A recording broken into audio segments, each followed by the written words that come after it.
It is my very great pleasure to be able to introduce Judith Simon, joining us from Hamburg, who will be speaking on knowing, thinking, and being with artificial intelligence.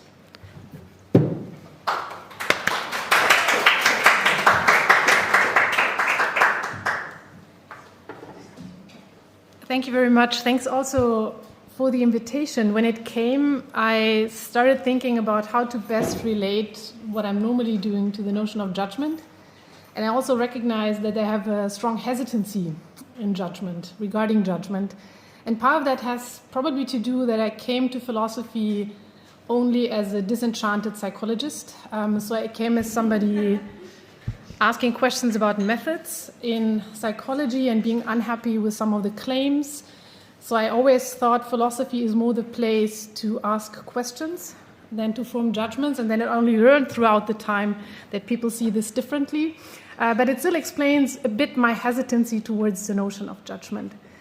That said, I thought about what judgment may mean, and also in reflecting upon both my research on AI, which has been spanning, I talked to some of you for more than 20 years by now before it became a big topic and you had to justify why you're dealing with something so esoteric. And on the other hand, also with my more recent experiences in talking to people who are just enthused about using AI.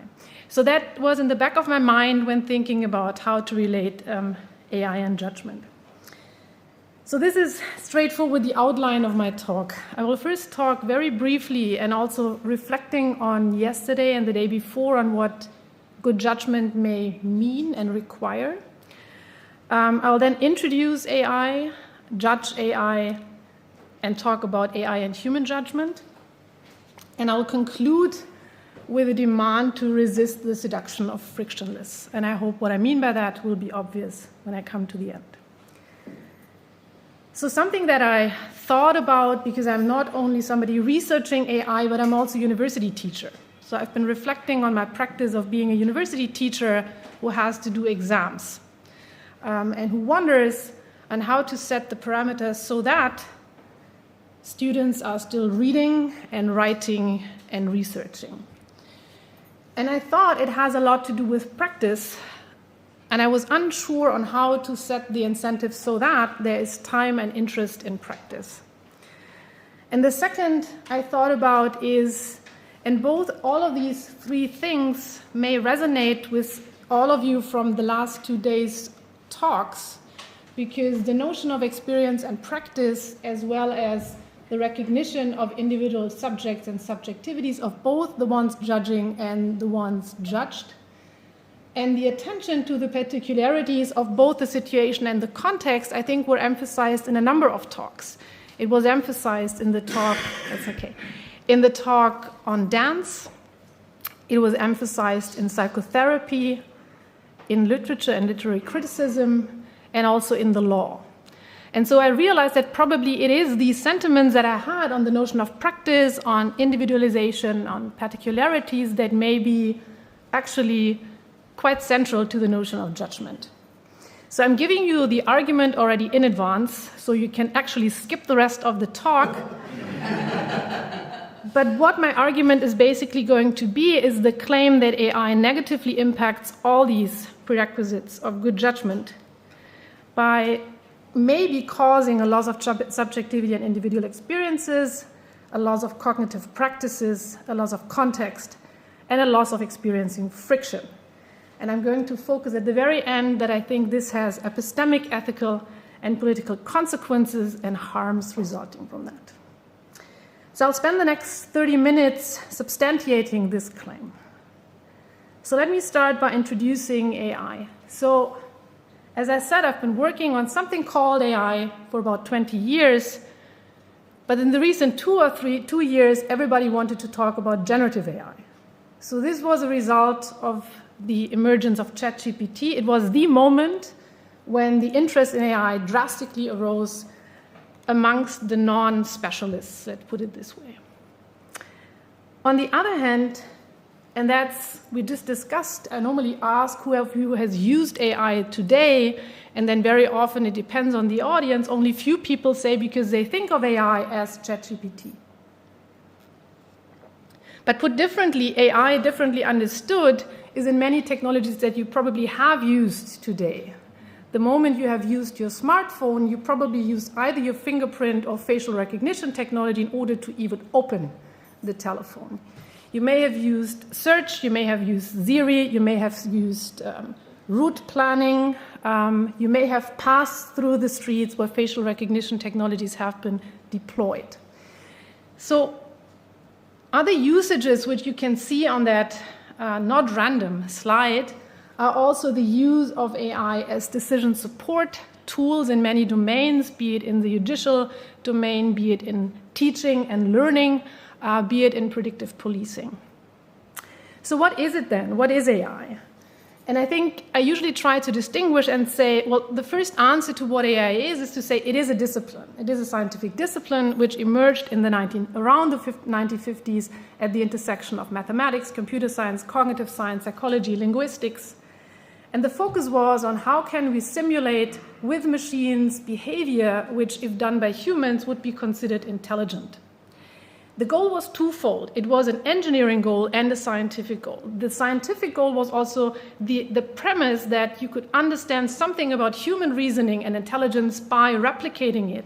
And the second was an engineering goal of building tools who can do this, right? In the last, I would say, 15 years, there has been a bit of a shortcut in some notions of the term of shortcutting AI with machine learning and specific types of data analytics. It was also the time when we established the journal Big Data and Society, where I was on the funding board. And we were at the time already hesitant whether we should use the notion big data because it already seemed to be, on the downside slope of being received. And of course, a lot of things that we're discussing now on AI were discussed 15 years ago in relation to big data. So the core here is basically not this simulation aspect, but more this idea that you have large amounts of data that you can analyze for various purposes. Some of the purposes which I showed you on the previous slide. So now we have Gen AI, generative AI, and in a sense it is a merging of these two ideas, of these two strands of research in AI. On the one hand, it is methodologically built on data analytics for pattern recognition. It doesn't stop at the recognition, but produces patterns of speech, of pictures, of videos. But it is also about the simulation of intelligent behavior and therefore the role of deception. So what I didn't talk about, but want to put it here, because you may have noticed on the slide on the history of AI, there was Alan Turing and the Turing test. So some of the original ideas about what machine agency and artificial intelligence may mean was the capacity to deceive humans as to whether they are interacting with a machine or with a human. Okay? So this notion of deception was very central to the origin of AI as a discipline. So what we've seen in the last 2 or 3 years is a very widespread uptake of AI and also the experience of AI, as an intelligent counterpart. So it is for that reason that most people don't think of AI when they open their phones, but they think of AI when they're interacting with ChatGPT. So we've seen, and I'm just, I've had a number of slides, but they are just for illustrative purposes, a tremendous uptake of using AI in education. I asked my students what they're using it for all tons of purposes. Okay? For reading, for writing, for researching, for excerpting, for quizzing, for whatnot, for idea generation. We also see it, and that was just a few weeks ago, as interactional counterparts. And that was just the most recent announcement by Zuckerberg, who has this vision that most of your friends will be AI. Right? And this whole idea that AI can be your friends and your therapists and your business agents. And you may remember that some of these things popped up yesterday. Can ChatGPT be your psychotherapist? Right? So if I want to summarize what AI is today, is I would say at the core, it is data analytics for pattern recognition, for classification and prediction and decision support in various domains. It may be more foregrounded, as in the case of the infamous software Compass, which is used to predict the likelihood of reoffense of offenders, gives them a risk score in order to, by now, assess the probation and and whether somebody goes to jail or not. It was not intended to be used on that purpose, but it is now used on that purpose. If you look into why people are either promising or using AI, you find the same arguments over and over. It is about efficiency, being quicker at what you're doing, but it is also sometimes about the claim of being better at what you're doing, being more objective at what you're doing. And of course, the more underlying, not as foregrounded promise is convenience. So it's not always sold as being convenient, but if it's not convenient, it's not being used. Apart from these similarities, there are a lot of differences, as you may have seen by these different examples. So we're actually just talking about a large variety, complexity, and dynamics of very different software, hardware infrastructures, very different application and development areas. As a consequence, the actors and institutions involved are vast, and you may only imagine that this, of course, has implications on both ethical and regulatory concerns because of this pervasiveness and vastness. So generative AI, again, the core is also learning patterns from speech. It is important to recognize that ChatGPT is a text production engine. It has learned patterns, and that's why it's good at simulating communication, at simulating what an essay looks like, what a scientific journal looks like. It's not a database. It is something that is producing text, but the format of the text raises certain expectations from us, which is also why the notion of hallucination is deeply misleading in terms of ChatGPT.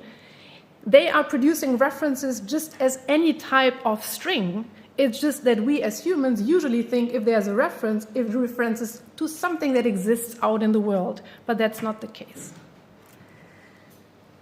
The promises are the same, but the uptake has been, in contrast to other types of AI, extremely fast. I think this is the case for two reasons. First of all, ChatGPT and the like, I'm just shortcutting ChatGPT for other types of language models because it's most widely used. It produces plausible texts and images of good enough quality without reference to truth. That's what I meant. It's just the patterns of text. And for the reason of producing language and pictures, it has such a wide range of applicability and high importance for language and pictures for information, communication, but also emotion. Second, it is so easy to use. It is a very simple interface. You just need a mobile phone. You need basically access. You can access it for free. Of course, there are premiums if you pay for it in a monthly fee, but it was very easy to use it and see its immediate utility. There was hardly any requisites for neither technical prerequisites nor skills. And as you will see in what comes next, because it combines the origins, it also combines the ethical issues related to both strands, to the strand rooted in data analytics and the one rooted in simulation and deception.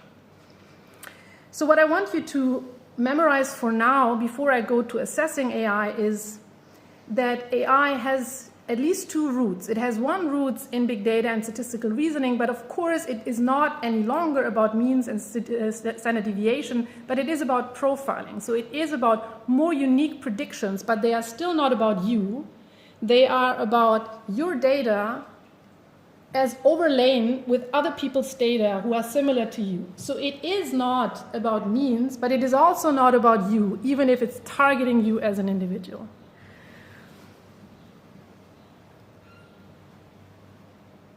And what I also want to say is this role of imitation and deception, as I said, is central to the origin of AI, and the promises of efficiency, quality, and convenience loom very high when we talk about AI.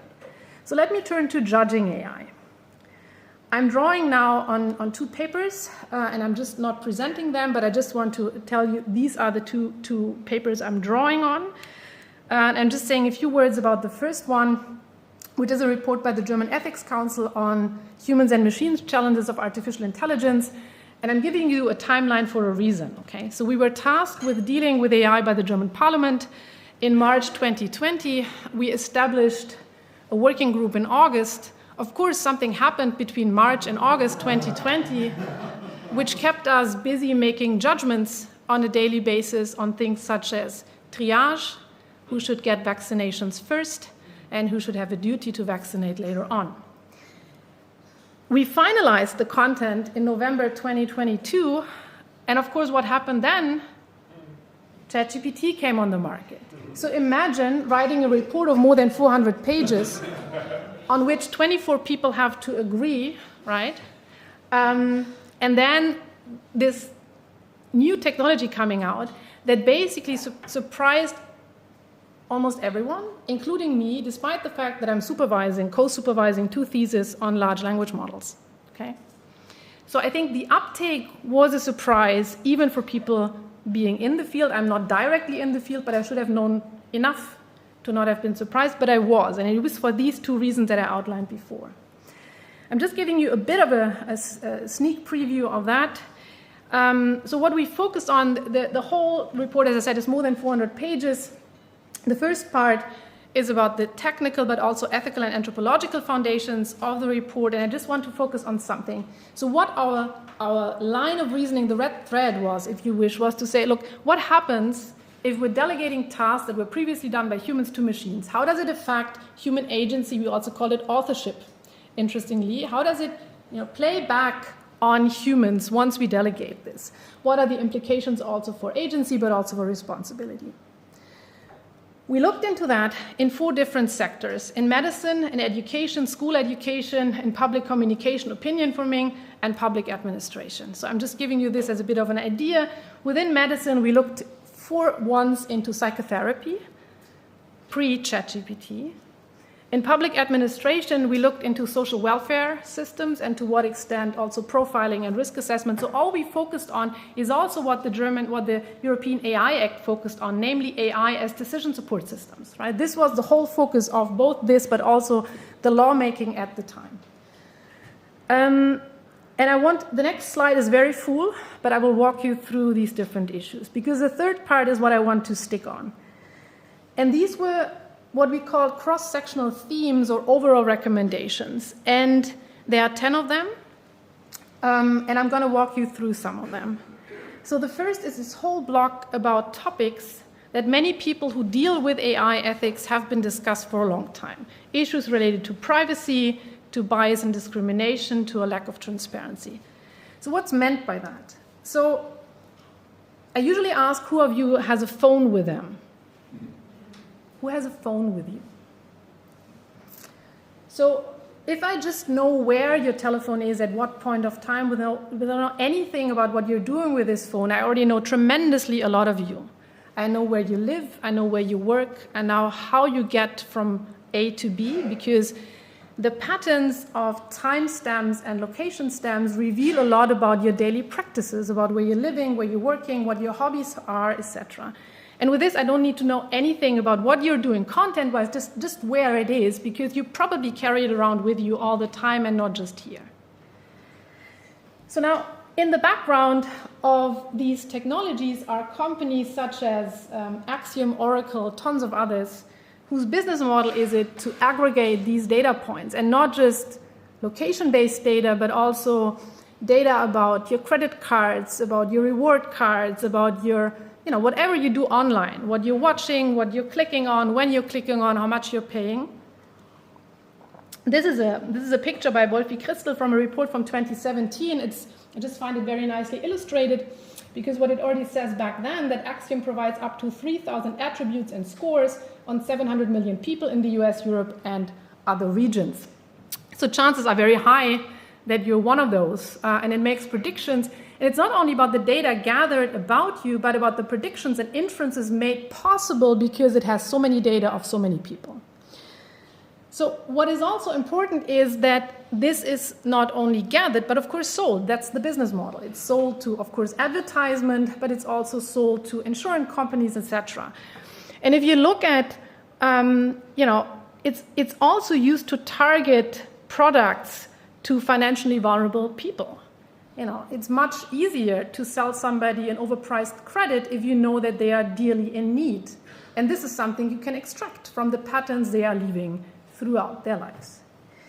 So that this is a problem not only for privacy, but also for autonomy and justice, I hope appears obvious, but it's not only a problem of privacy, autonomy, and justice, if that wasn't worse enough. So another technology in which machine learning AI is used is facial recognition technologies. I think I don't need to say a lot about to what extent this has privacy implications when you can be recognized while demonstrating or by even just taking part in public events.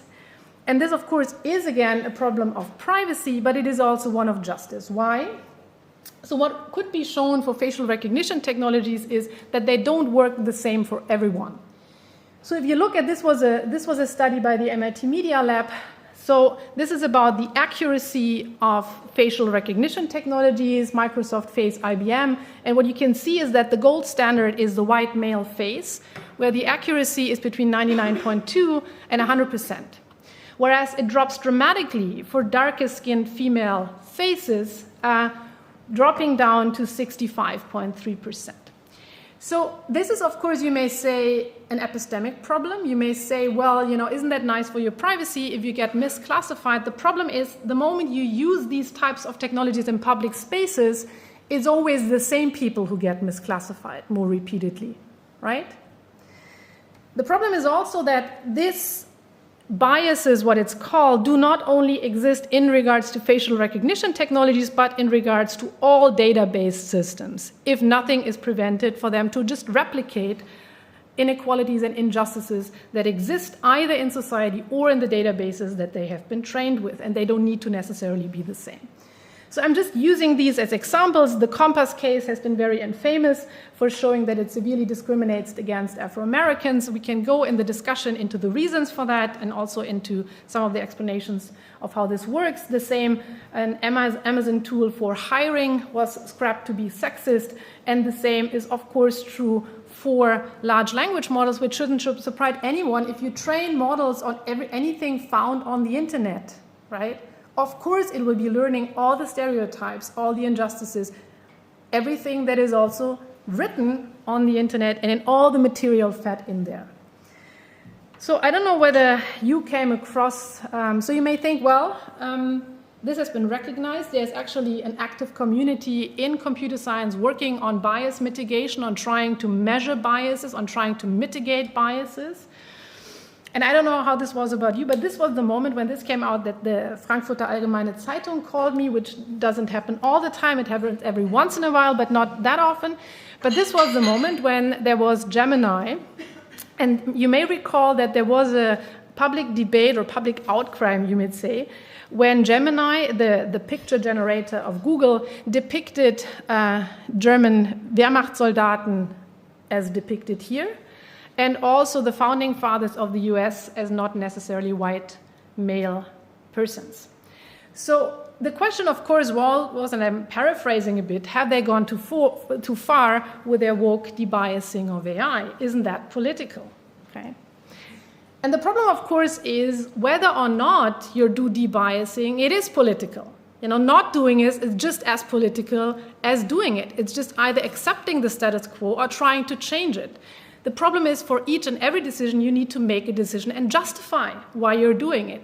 So the problem is also that you can never, it's even worse for large language models, but even for simpler models such as the Compass systems, maybe you want to make sure that it's not discriminated between people of different skin color, but you want at the same time it not to be discriminating between men and women, between different genders, between different religions.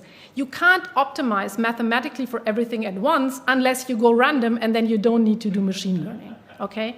So the problem is all of that needs technical and mathematical expertise, but it's inherently ethical and political.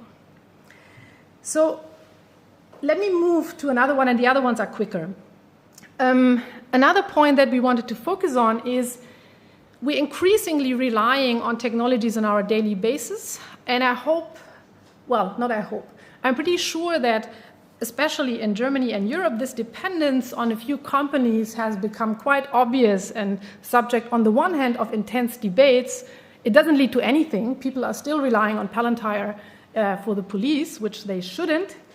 But what we can see is, I don't know, this is a German one, but it was basically when the international, what is it called, Strafgerichtshof,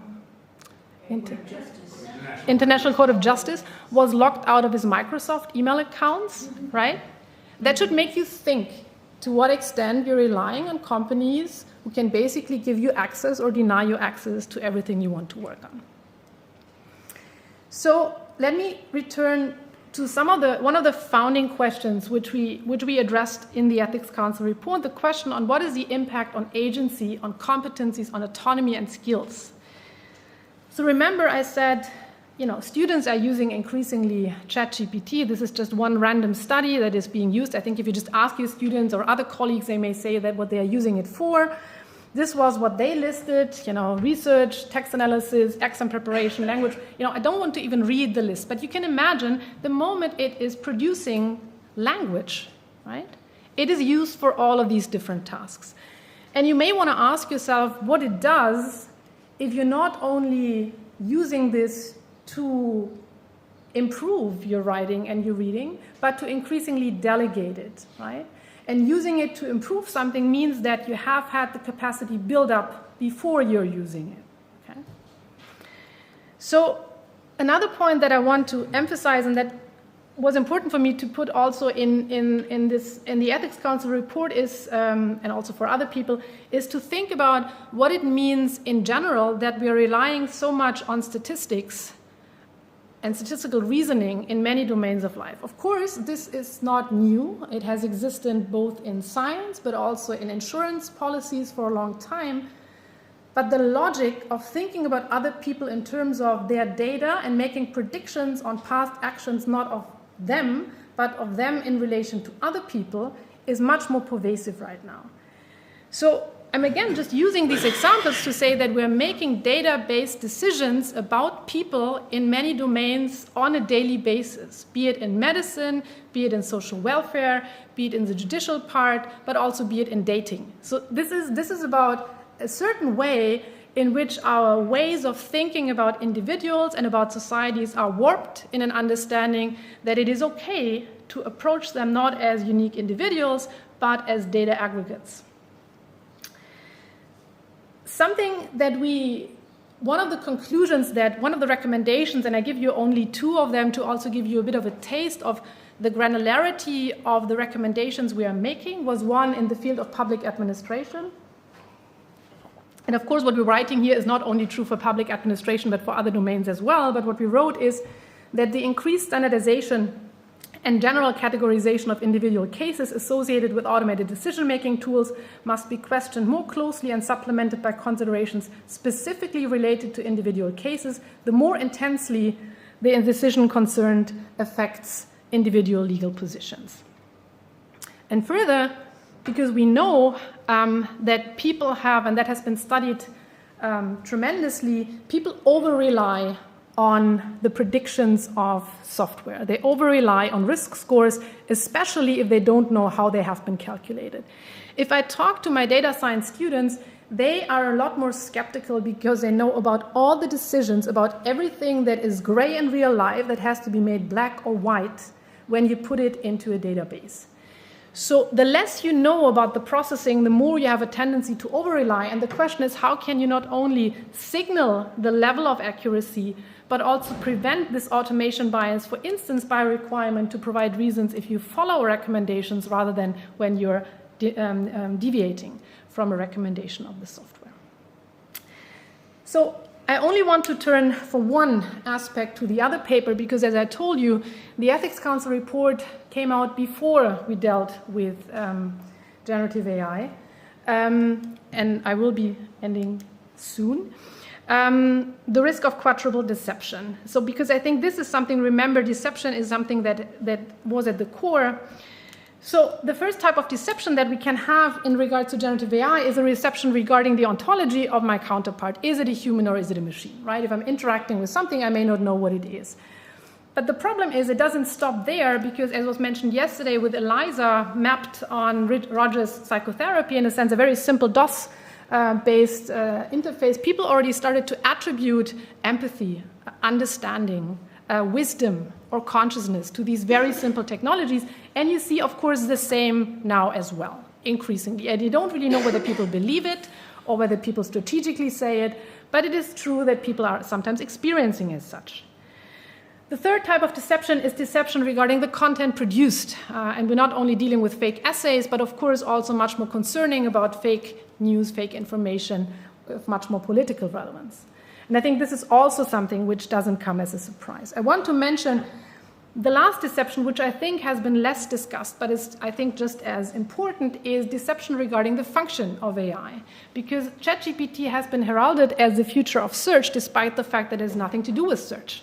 It's not a database, it's just a text generator. Nonetheless, it is being embedded increasingly. I don't know whether you also have AI buttons popping up in all of your software systems and you don't really know what they are doing. So this is another aspect in which sort of like there's a confusion about what it actually is that these systems are doing. And just in passing, I wanted to mention, before I come to my conclusions, that of course there are other topics which we didn't even address, such as sustainability regarding both energy and the poor working conditions of those preparing stuff for AI. So let me return to AI and human judgment. So remember, this is what I said. We have these two rules. We have this triple promise. So what about quality? I hope I've shown you that the judgment on quality is open and that it's also different for different types of usages for different individuals and groups. The same is true for efficiency and convenience. It is open whether or not we'll actually have more work, right? Email also didn't free us from tedious writing. And it comes also with epistemic, ethical, and political costs. So one of them has to do, right, what does it mean if we're delegating teaching and writing and reading to students? Like, how do they have the capacity to build up these competencies, given that they are also working under pressure of efficiency and competition, right? They need to get good grades. So how do we set the incentive structure, the frameworks, the time, so that there is a reason to engage and to read? And this is not only students, right? On the one hand, there's also in philosophy this idea that you can use personalized large language models to enhance your productivity, right? The point is, what's the purpose of writing papers that nobody writes and nobody reads? And on the right-hand side is quite interesting work by Alexander Musnuk and Sabina Leonelli, who talk about convenience AI and the seduction of using machine learning tools for different types of research in the biomedical field, also in poverty prediction, and the implication it may have if you're not using what is most appropriate for a given research question, but what is most easy to be answered with the questions and the methods that come at hand.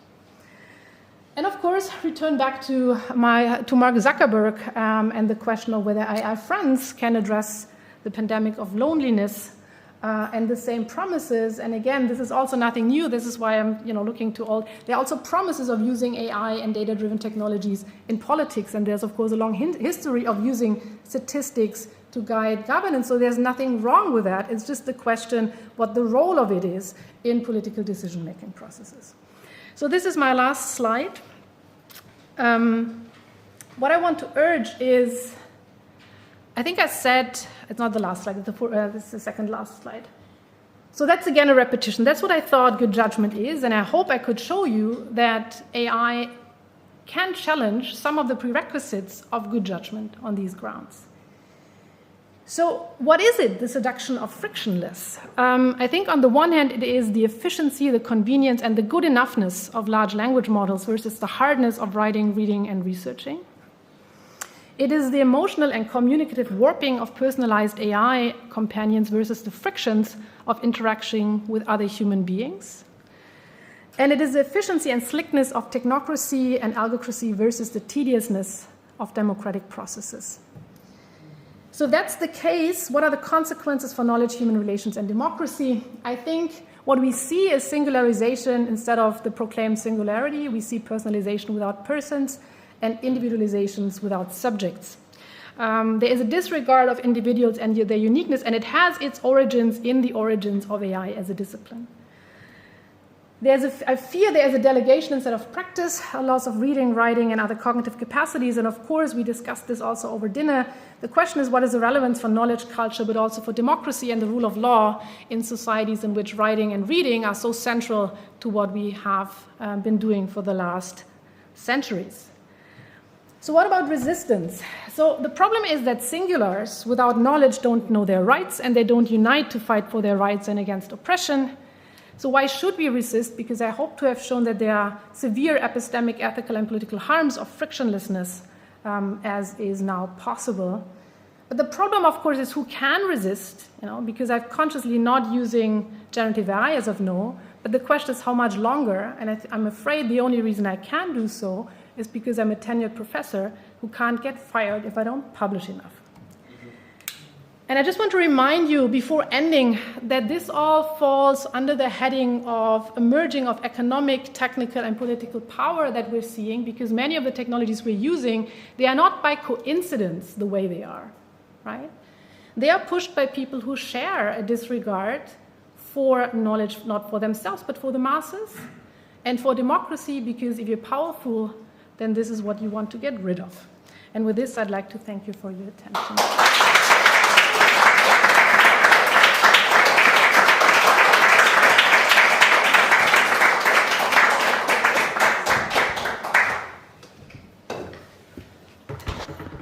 Wow, thank you. That was amazing. You've got such a lot that you've brought together there, and really sort of brought out how interconnected these things are.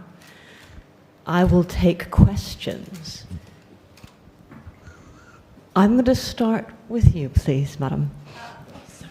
Oh, for the microphone. Oh, to the microphone.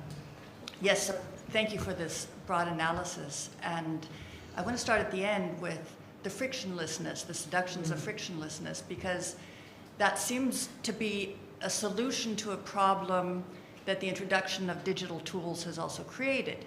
When we look at the amount of friction that comes with machine updates, with new conditions of use, with incompatibilities, right? So there's friction and fog that is introduced by a set of apparatuses that then AI is the solution to what has been put in place. So I just wanted to ask you to speak to that relationship of friction and frictionlessness.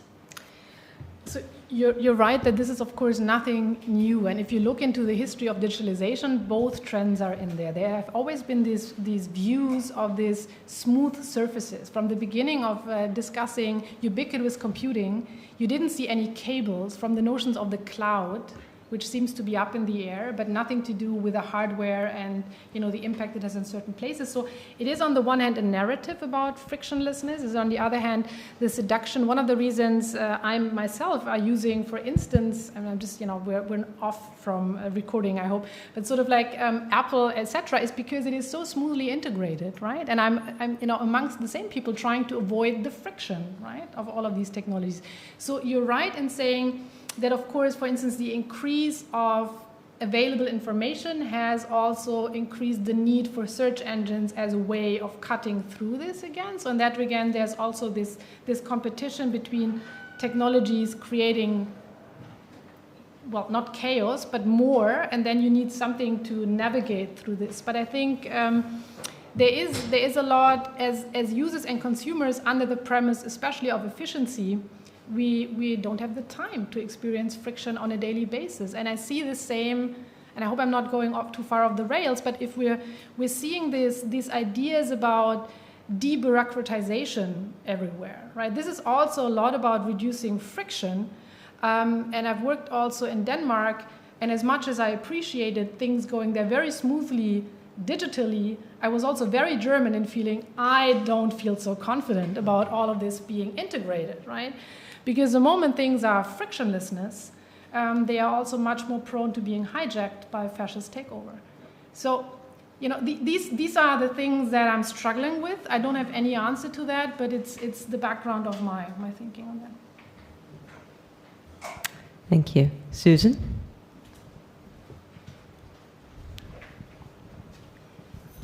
I had a slightly different question about frictionlessness. So perhaps I'm not sure. It's definitely a different sense in which you were using it in response to Charisse. So let me try this.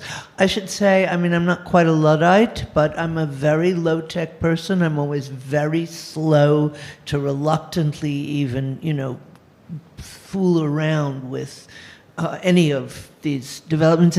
And I was shocked but amused the first time I, with two friends, got some astonishing answers from ChatGPT. It was just, oh yeah. But I tried to ask it a question in the process of trying to decide whether to write a certain book. And I asked ChatGPT a question, and I got every single cliche that I have heard in the last 20 years about the subject. And it was funny, because I had heard real people saying, oh, you can't do it. And I thought, okay, yes, first of all, number one, yes, there is clearly room there for me to write this book, but second, I don't have to be afraid of ChatGPT precisely because it has no friction in the content sense. Now, am I misunderstanding what you said about content, or does that make sense? No, that makes sense. So I was talking about friction in all of these ways, right? On friction as something that is necessary for the process of learning. So I thought about, if you practice, it is either you cognitively or physically, rubbing yourself against something, right? You're rubbing yourself against content, about the physicality of something. And the moment something is smooth, it appears so easy. And I just back off one step from what you said. One aspect of smoothness of ChatGPT not only is about the content, but about the form. So if you search for something, you get different results. And you know that there are different answers, but ChatGPT gives you this very plausible sounding answer. We used to have, for better or worse, the idea if somebody speaks well, the content must also be good. This has been very discriminatory to begin with, right? But it was a proxy we had to use the polishedness of somebody's language as an indicator of the quality of the content, right? As I said, this is deeply more problematic in itself, but it was a proxy we had to assess quality. That doesn't work any longer because ChatGPT is very good at answering. It's also getting better, even if it doesn't continue. So a lot of people who don't use it a lot would say, well, it just gives you this average stuff. That may be true. The more you use it, the better it gets. The better it gets anyway.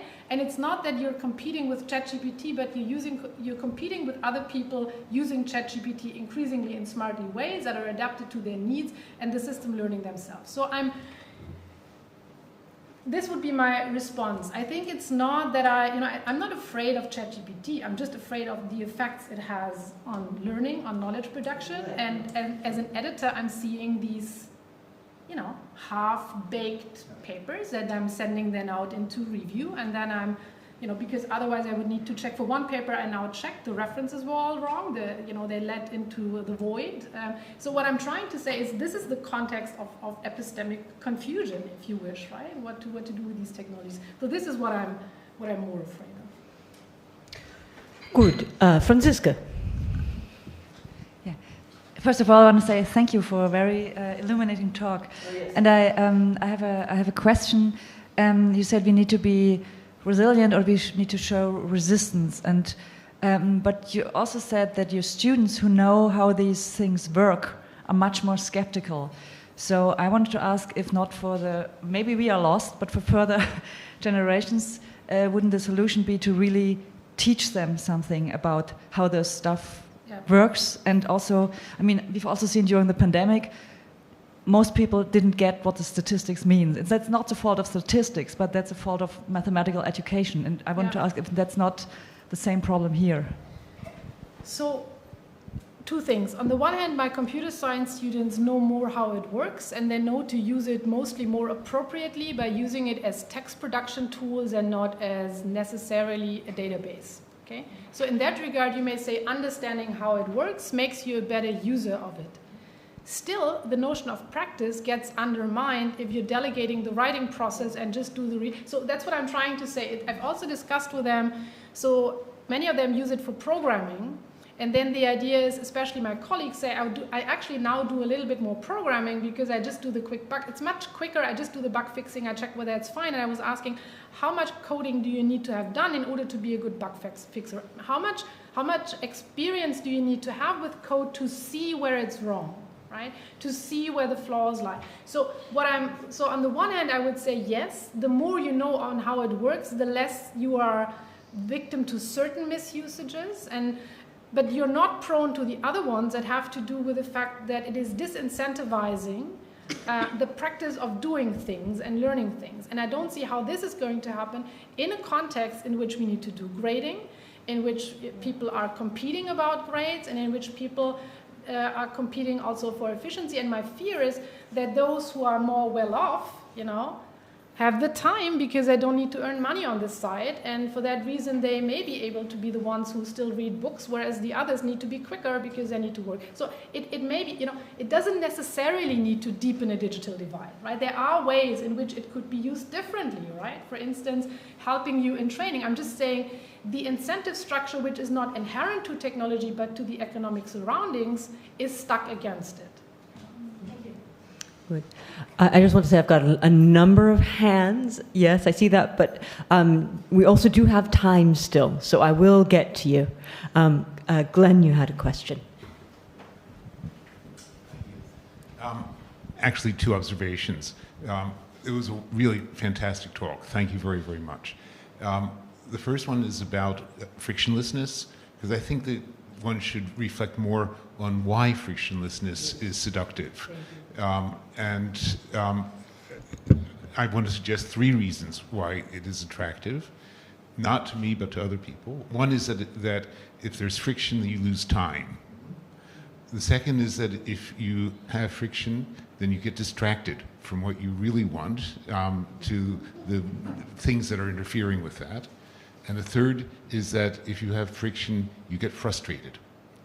And it seems to me that life is, in general, about shortness of time and frustration and distraction, but that there is an ideal, an illusion of having as little of that as possible.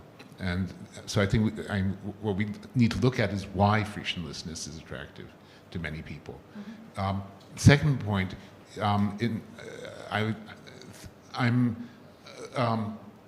a little bit unhappy with the global demonization of artificial intelligence. I think that it is a tool which, if it is used sensibly by human beings, can be enormously helpful. In my field, which is ancient Greek, there are a number of problems that people have had for millennia, and other problems that have only come up since the 19th century, which can be solved by human beings using artificial intelligence in a very satisfactory way. Can you give us an example, please? I can give you 2 examples. I'll start with one, and then if you want, I'll give you another one. Since the 18th century, a number of documents have been found on papyri in Italy and in Greece, and especially in Egypt, and these documents are full of holes. How do you read the document? The only way possible is by filling in the holes. How do you fill in the holes? Well, the way I do it and the way people have done it before is on the basis of my having read thousands and thousands of documents. I can tell you what the likely next letter or word is. AI has read millions of documents and can give immediately a list of what are the likely next words or letters, because that's the way AI works. It doesn't tell you what the right one is, but it gives you a list, and looking at the list, I and other people can immediately tell which is the likeliest supplement. Okay? Mm-hmm. So that for me, AI was devised for us. I can give lots of other examples, but that's just a very sort of obvious one. That's a tool which needs humans, and it doesn't change the way humans work. It just makes them more effective. Mm-hmm.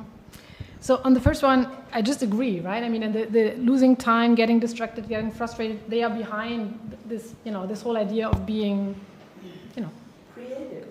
Well, also about, the one that I said, about the friction with content and knowledge, the friction with other people, and the friction with democracy. This is all about what you just said. So I'm just saying, all I'm saying is, we now have more tools available to make even more areas of our life frictionlessness. And that's what I said, the seduction of it. I'm not saying this hasn't been the case. I'm just saying it's just much more pervasive right now. On the second, of course, right? I'm always the doomsayer. That's sort of like my role, right? And I agree that I'm working in a computer science department. If you read the report, there are also lots of mentions in how AI can be used for good in medicine, in whatever, right? So for various purposes.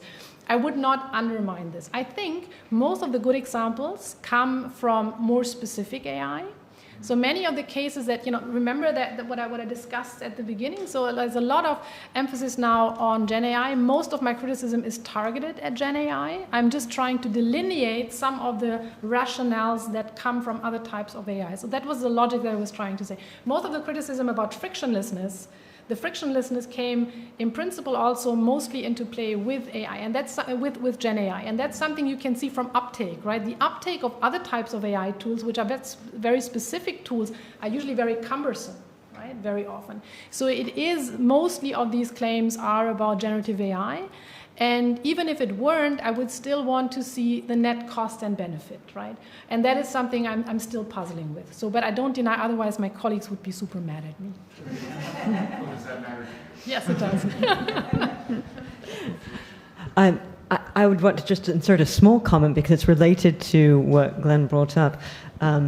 This dream of frictionlessness, that if I can outsource enough of my life functions, then somehow my life will be smooth and frictionless.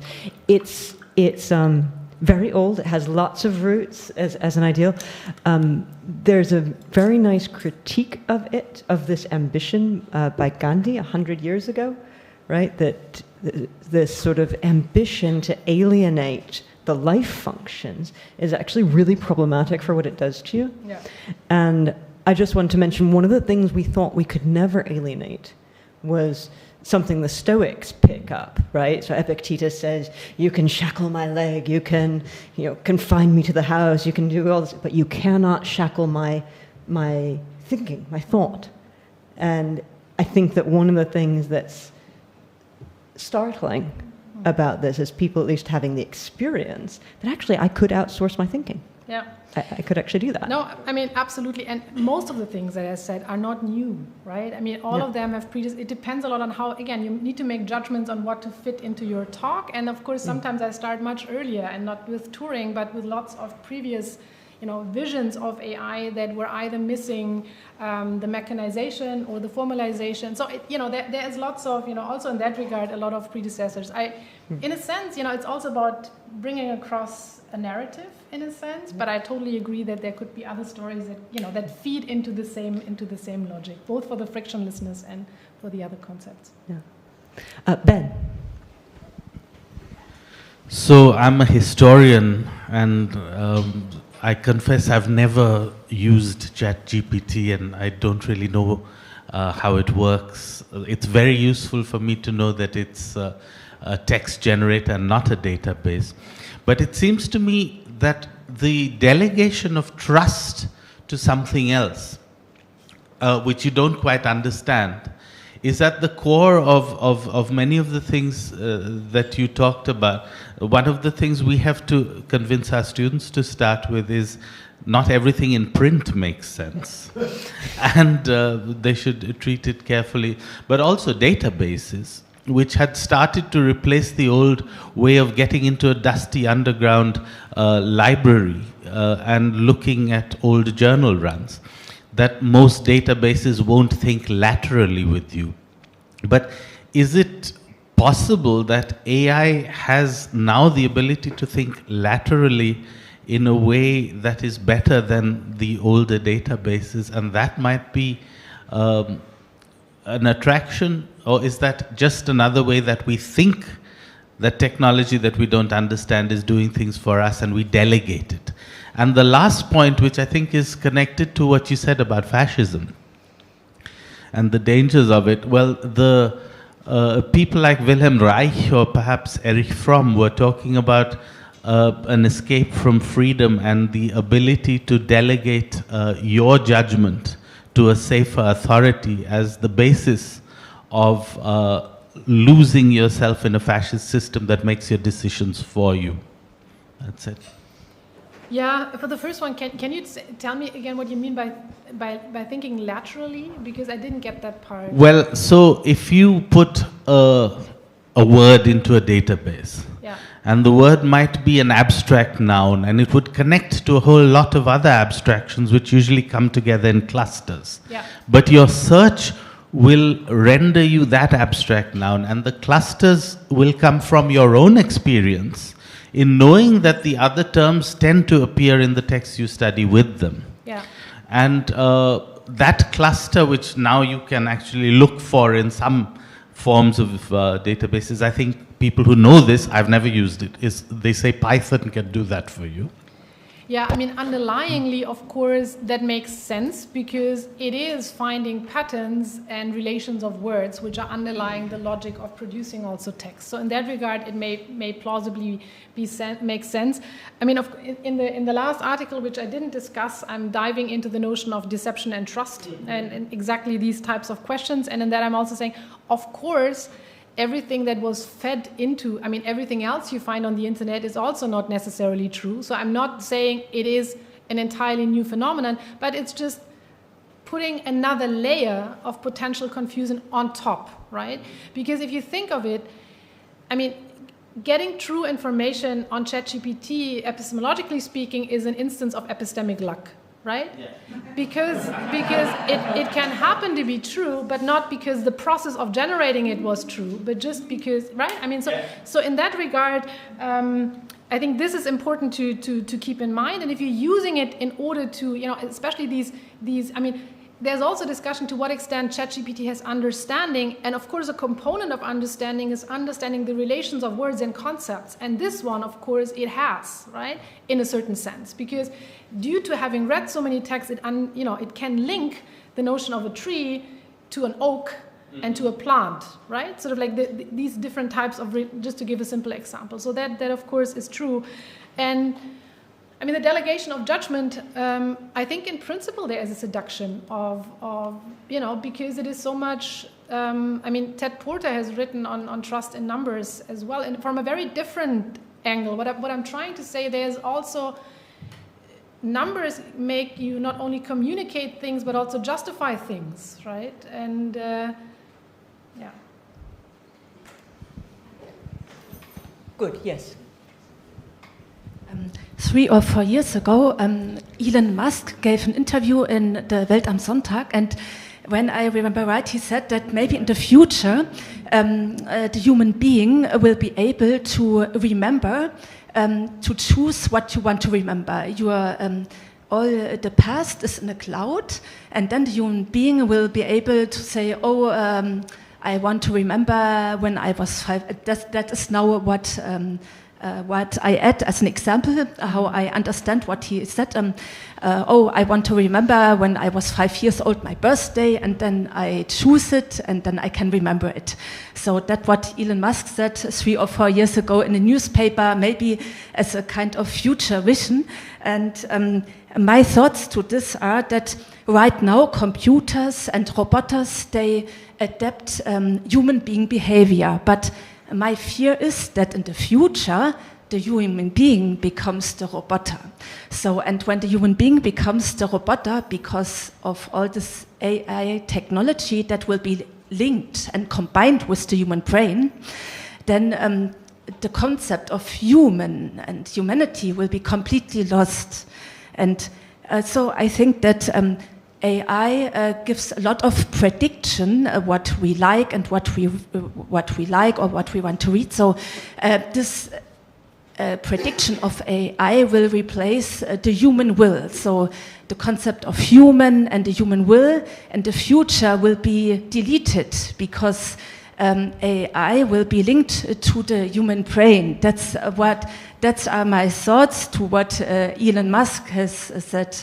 And can you say something about the research, how they want to link artificial intelligence to the human brain? Because I think there is already research to this. Thank you. So I can't say very much, but of course Elon Musk is heavily invested in Neuralink, in plugging AI into enhancement technologies. So there is a commercial interest in that. There's also, I can tell you that the German Ethics Council now has a working group on neurotechnology. So we're working on that. So hopefully in a year or 2 years' time, I will be able to say a bit more on what this actually, what is science and what is fiction about this, because we're still in the process of trying to disentangle like what is actually, because enhancement and brain interfaces have been discussed for like 20 or 30 years. I mean, well, roughly, because I've worked in technology assessment for a while, so these debates had happened previously. It's just that, and the question is what is really new these days, what is really feasible, and I'm a bit unsure. So I'm saying I'm working on that, but I'm not sure. To another degree, of course, this idea about the memory I find interesting, because this whole field of extended mind or extended cognition, I mean, in a sense, right, this is my extended memory as well. And if I want to retrieve in a certain future what I wrote down today, I'm just using my calendar and look into, I'm not trying to simplify this, I'm just saying there's a way in which we're using technology as externalizing memory, which has effects on us. But there is also this dream of this perfect memory where everything will be recorded, and for anyone from neuroscience, then nothing works any longer if you remember anything and if you can't forget. So there's also the question of what these dreams are, and of course already in the notions that I used, you see there's also this countering trend on the one hand of talking about machines in an anthropomorphic sense, and also talking about humans in a machinic sense, if you wish, right? Think about memory and all of these questions. So I'm just saying that thanks for the question. There are lots of different ways of answering. I hope I could give you a few of those. Good. Kristen Katze. Yeah, so I want to just... I just want to play devil's advocate for a moment. So I'm just going to ask a question that I don't necessarily believe, but I want to provoke you. Because when I think about my students using ChatGPT, which they do, what do they do with the time they gain? They go out and they get drunk and they have parties and they have sex and they enjoy each other. They sit on the dorm room floor and talk and go to clubs. Some of them paint.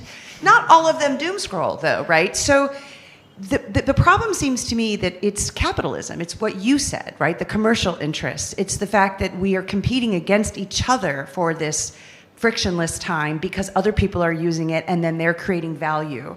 So is there a world in which we delegate the mundane, stupid things we do? As a professor, I think grading would be one of the things that I'd love to delegate. And we get to do yoga or hang out with our friends or sleep more or have wonderful long dinners and conversations with our colleagues.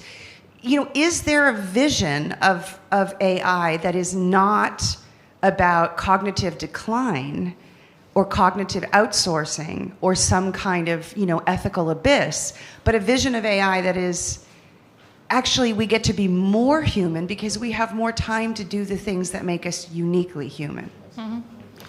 So first of all, I wouldn't only want to delegate grading, but just abolish it. I would be much more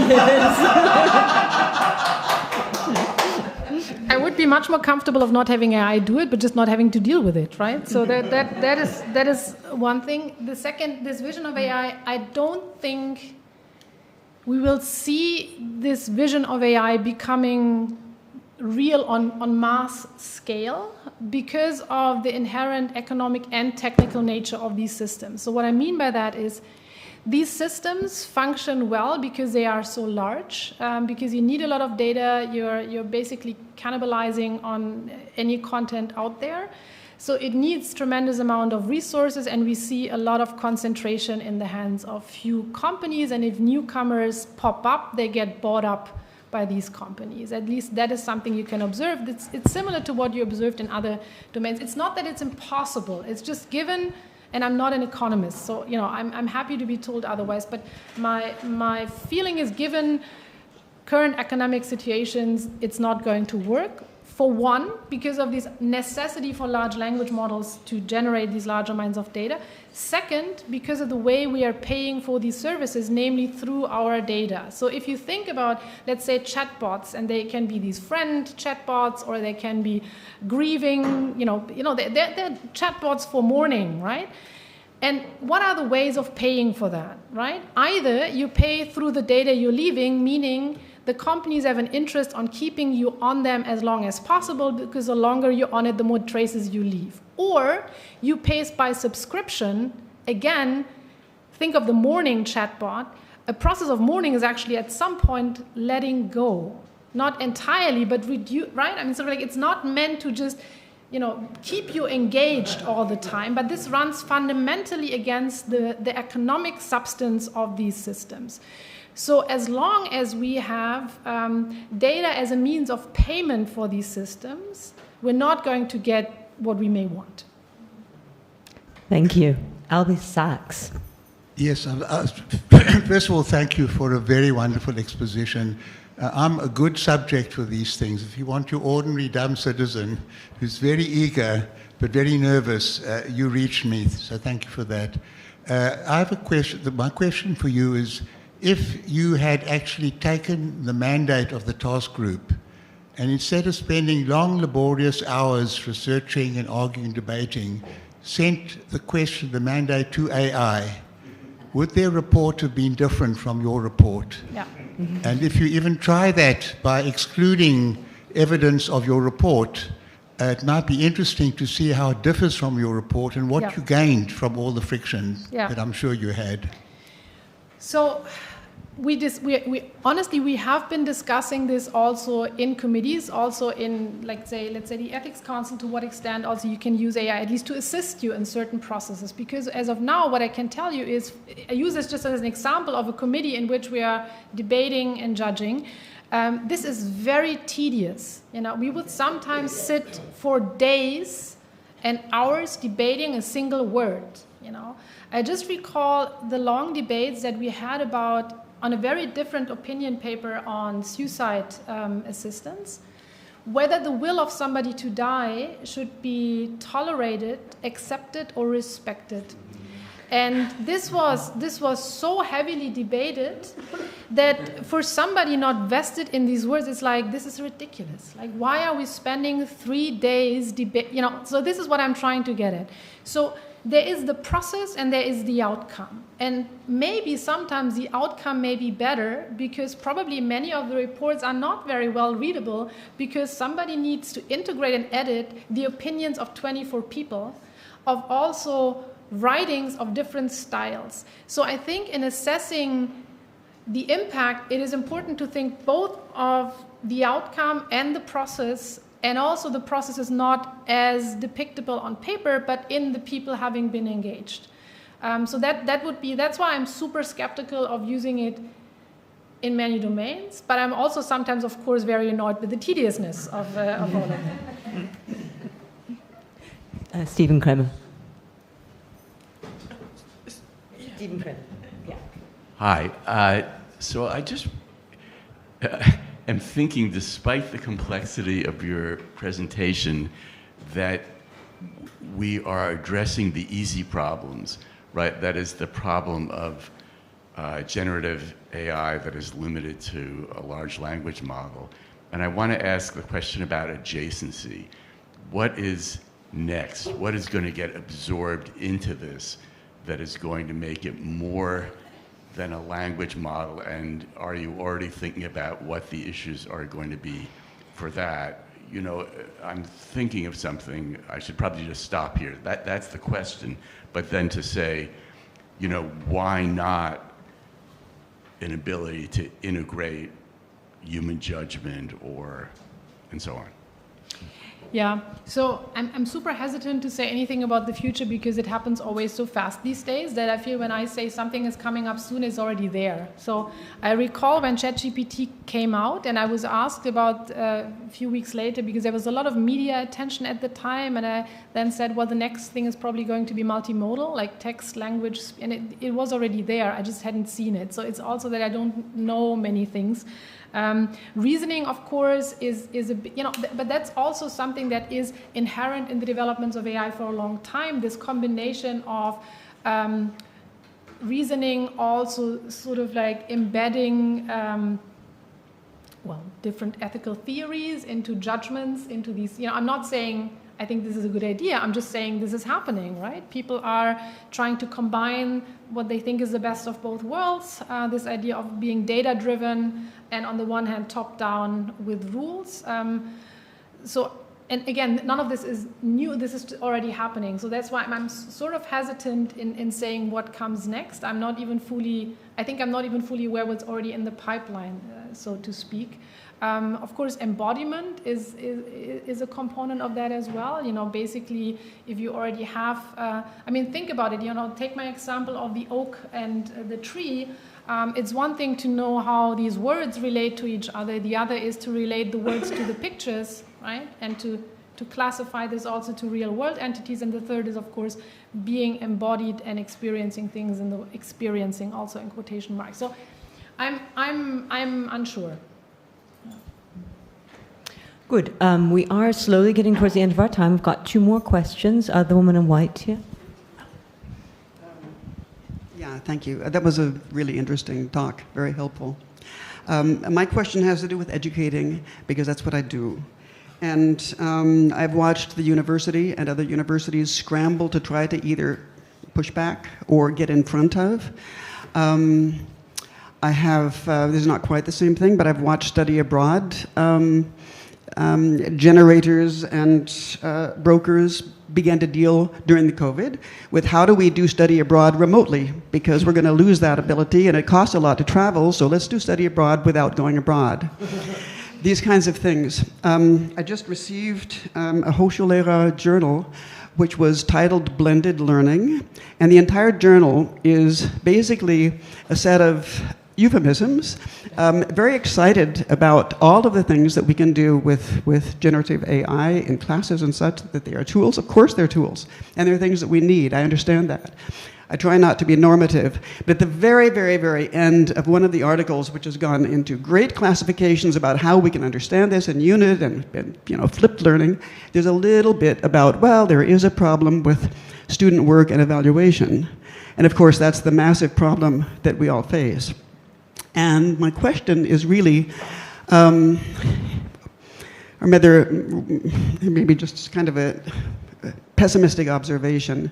It seems to me that in some ways, by moving euphemistically to getting away from the kinds of capacities for judgment and critical thinking that we've thought we've been about as educators, that we're actually now scrambling to catch up with students who don't do that anymore, who don't want to do that anymore, not normatively against them. They haven't learned how to do it, right? COVID was a huge change. So my question is really whether, you're saying graduating is icky, and I hate it too. I don't see how we're going to be able to continue to evaluate, period. So I think the question of evaluation was the first that popped up when ChatGPT came on the market, because it was in November, and we have our grading period starting at the end of January. So everybody already in January knew that essays are dead. Okay, so it was clear you couldn't change this until the end of the semester because you need to change it in advance. But it was clear at the moment that it's not only a matter. I don't want to check whether students cheated. We also know from evidence that all these plagiarism detection software is just detecting marginalized non-first language users. So there are also tons of biases in even this AI detection software. So I decided not to go for that. What I did personally is I just returned to oral exams, written exams, and oral exams with handwritten cheat sheets, which was my way of forcing students to read and put it through their head into their hands on paper. So I'm just bypassing this. I also declined to be in any committees that think about how to put generative AI into education. I just bluntly refused and stepped down. And I don't mind other people doing whatever they want to do. I just don't want. And if the last of that reason is that I don't want, I have smartwatches myself. So I'm not, what I'm trying to say is I'm not out of this. I just didn't want to do this extra thing as well. But I think what the underlying question is not necessarily how can we still evaluate and make sure it's fair if we don't know how this is used. So a lot now is about transparency and students explaining what they used it for. All good, and also lots of arguments that we need to educate students for the current world and for the job market, and all good. But I'm teaching philosophy and computer science, right?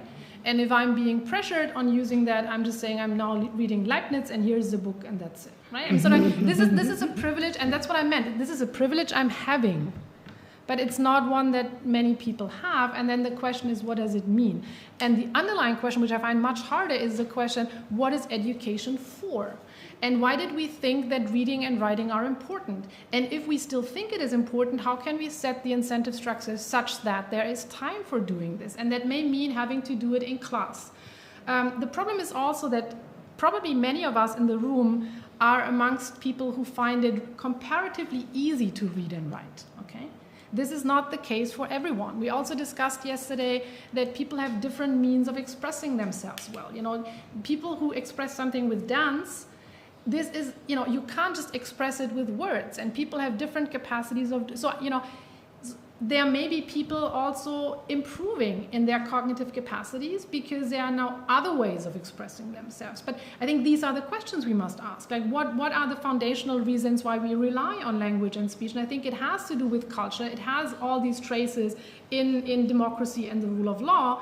And, there have been claims of us possibly returning to an oral culture, right? Because, I'm just, I can't tell you how annoyed I am when I get speech messages because I have to deal with people's speed of talking when I just want them to type something. But what I'm trying to say, this has implications on not beyond learning. And I don't have an answer on that, but I think it's something we need to discuss. And our final question, Ulrich Bär.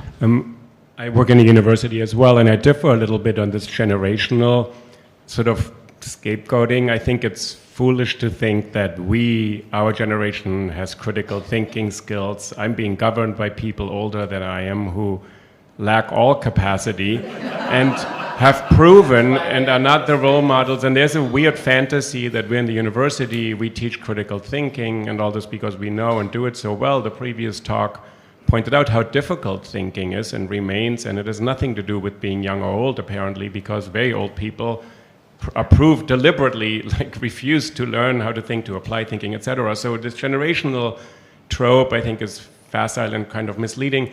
And I use ChatGPT on a daily basis. And let me give you another example, going back to your committee, and you work on longer timelines, it appears in Germany. We wouldn't have 2 years to create a sort of policy on something. I understand it's a long document. But in the university, we're writing policies on student protests right now. And if we use ChatGPT, we'll use the basis of all existing guidelines on student protests in all universities that use English. And so we'll get that data, and that's all in the past. So we'll say, will the university, and then the next word is really decisive. And I don't think anything about that decision is tedious or idiotic. It's crucially important. Will the university condone, tolerate, foster, accept, encourage, privilege, disallow student protest? This next word is vitally important. I opened a university in China, and the word that we had second to the verb was academic freedom. Will the university condone, allow, defend, encourage, suppress academic freedom? Our Chinese partners had a very different idea for what the verb would be. And previously, we would have a room of lawyers in the room and legal and administrators, and we would all debate and then come up with a verb that will actually have meaning versus making sense. ChatGPT, Claude, will give you sense. Will give you the illusion of sense making. It makes sense, it's coherent, it's a story. As you said, it simulates actually sense, but it has no meaning at all, because the meaning is what we attribute. So I'm not a philosopher, regrettably, but there are people in the room, and maybe they could help me that the outcomes make sense, but they have no meaning at all. And that seems to be the more important distinction, because it's based on all previous existing models of policies that we're going to draw on. And I think that's a great tool. So I can use 400 universities, Chicago principles, blah, blah, blah, and then I'll get my policy for student protests at NYU. But actually, it has zero meaning for my context and my university, where things have changed in the last 2 years, but it makes perfect sense. And I think that distinction is probably not a philosophical one. But I want to point out that what it is using is all the existing verbiage on this issue, including all the sophisticated critical thinkers from Aristotle to Descartes to Heidegger, and then generate something that looks totally coherent but is utterly meaningless. So do you see the distinction? And I think this is the only thing I care about. And of course I use it all day long. Like you said, I use it on my phone, but I use it also intentionally, and all my students use it, and fine, it's there. But it will actually lead to situations where everything looks completely coherent. And the previous talk was about that, which was, I think, not unrelated, but is utterly meaningless, or actually even robs us of the ability to distinguish between meaningful and meaningless things. Yeah, I mean, the first one, of course, I mean, let me start with the last. Of course, the whole point of me emphasizing that it's just a text production machine is you know, mirroring what you just said. So, yes. Exactly. This is yeah, no, absolutely. So I think this was pretty much what I said as well. On the, just one clarification, of course, the Ethics Council is not one that gives advice on how the university should use AI. It's sort of like the institution that advises the government and parliament on AI in general. So that's why we have sometimes 2 years time, right? If I'm doing something for my university, I don't always have 2 years of time. And I'm also not discussing everything with 24 people. But that is a very specific institution, right? In which half of the people are nominated by government, the other by parliament, and we're just, you know, sort of like we're tasked with discussing usually biomedical, bioethical questions, and that's why also all this COVID stuff. So it's a bit of a peculiar setup, which is more like, you know, collegial judgments that, you know, not like in the law, but it has a component of that. The young and old, I mean, of course, you know, I would be, I mean, as you may have guessed, you know, I wouldn't want to say, oh, the old people are so smart. I've been always the person to say, young people are smarter at using social media than many old people are because they are more experienced. What I was trying to emphasize is, to what extent does it matter that you have established a capacity through training and praxis prior to having ChatGPT available? And I think this is at least a question to be asked, right? How much practice do you need to have? And again, we discussed this also yesterday. How much do students read to begin with? You know, so I'm not idealizing any of that. I'm just saying we now have a shortcut to all of that. And we must be very careful in setting up the educational environment in such a way that the shortcuts, I mean, as long as we think that reading and writing is still important, because what I did now is to say, I don't do essays. Well, none of my colleagues does essays. So where on earth are students supposed to be reading, learning how to write if we're not doing it any longer? So that's what I'm trying to say. And I think we need to think about how to stack the environment in such a way that the capacities and skills and practice which we deem necessary are still have room to take place. Thank you very much.